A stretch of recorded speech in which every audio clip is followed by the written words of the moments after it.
Gaming has been around for decades, but only recently has esports come to the forefront within motorsport. McLaren are the first Formula 1 team to embrace this concept to attempt to find the world's fastest gamer. But what does it take to be an F1 simulator driver? How much training and preparation does one need to be a useful asset to a Formula 1 team? It's more than just having speed, I can tell you that for free. We were lucky enough to speak with Zak Brown, Oliver Turvey and Mark Temple to see what they believe it takes to be a successful F1 simulator driver. What do you think they'll find the most difficult first getting into it? I think, being able to adapt to the way you drive a Formula 1 car. I think, the controls, certainly the brake pedal, being able to put the force that we have to put through the brake pedal is very similar to the actual Formula 1 car. What does it take to be an F1 simulator driver? For you, what does that mean? Well, you got to be very fast, great technical understanding, great communicator. So you have some drivers that can drive real fast, they can feel things, but they can't communicate them back to the engineer.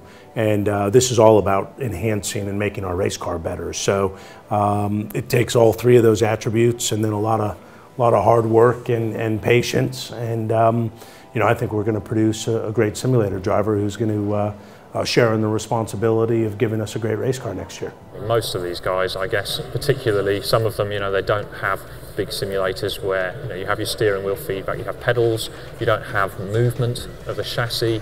Our simulator has chassis movement, and the chassis movement is actually a really important part of the feedback that the drivers get. Obviously the steering is and the visuals are, but there's all these other little cues and subtleties that they won't necessarily be used to, so they'll have to adapt to that. Because they're used to the gaming environments, they'll probably adapt to this better than maybe if they just got in straight from a karting track, but that's kind of what it'll be interesting to see. It is a widely known fact that real-life F1 drivers have to be at their very peak when it comes to physical form, but F1 sim drivers have to be fit too. The brake pedal within the McLaren simulator requires 120 bar of pressure, which is a lot, for full braking into a corner, as well as mental and physical stamina to withstand an 8-hour day working to develop the car. So, Harry Jacks, my main man, I need 3 words from you as to what you need to win or to be an F1 simulator driver.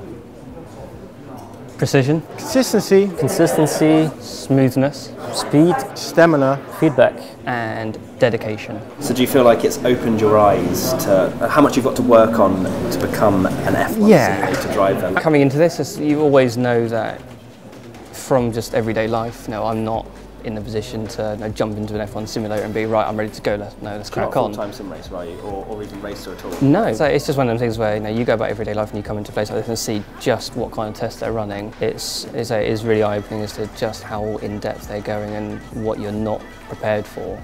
So obviously you can prepare as much as you can, you can play different games, try different things, and go into the gym, of course. It's all the things that people do to overall get themselves ready, but when it comes to actually stressing certain parts of your body, and especially the mind part of it, I don't think is anything many people would have tried. I mean, we probably wouldn't know the best way to do it. Could you nail it down to 3 things that you yourself are looking for in this simulator driver that will work for McLaren? Yeah, obviously talent, intelligence, and dedication. This is a very serious award. Sometimes you get an official pit crew member, and that's really just kind of a fun thing, and you're in the team gear, and it's kind of stay out of the way. You're going to be in our simulator, and Fernando Alonso and Stoffel Vandoorne are going to be driving a race car that the individual who's been in our simulator has contributed to. So it's very, very serious. There's 1,000 people here on the racing team that all contribute, and this is going to be a very important role.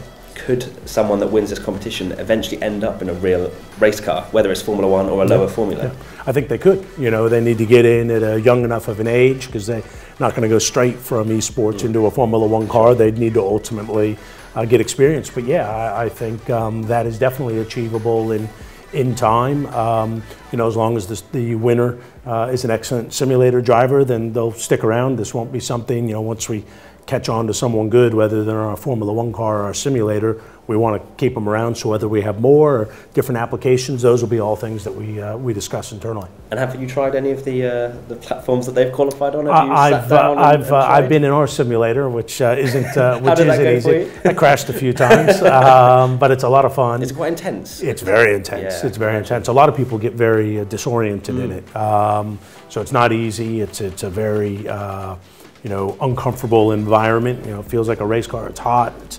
You got the helmet on, and the intensity, and it's pretty close to the real thing. So was once enough for you, or did you go back? No, I've gone. No, we've got some internal competitions going. The man we spoke to earlier, Oliver, knows this better than most, with over 600 days spent in the sim over the last 8 years with McLaren.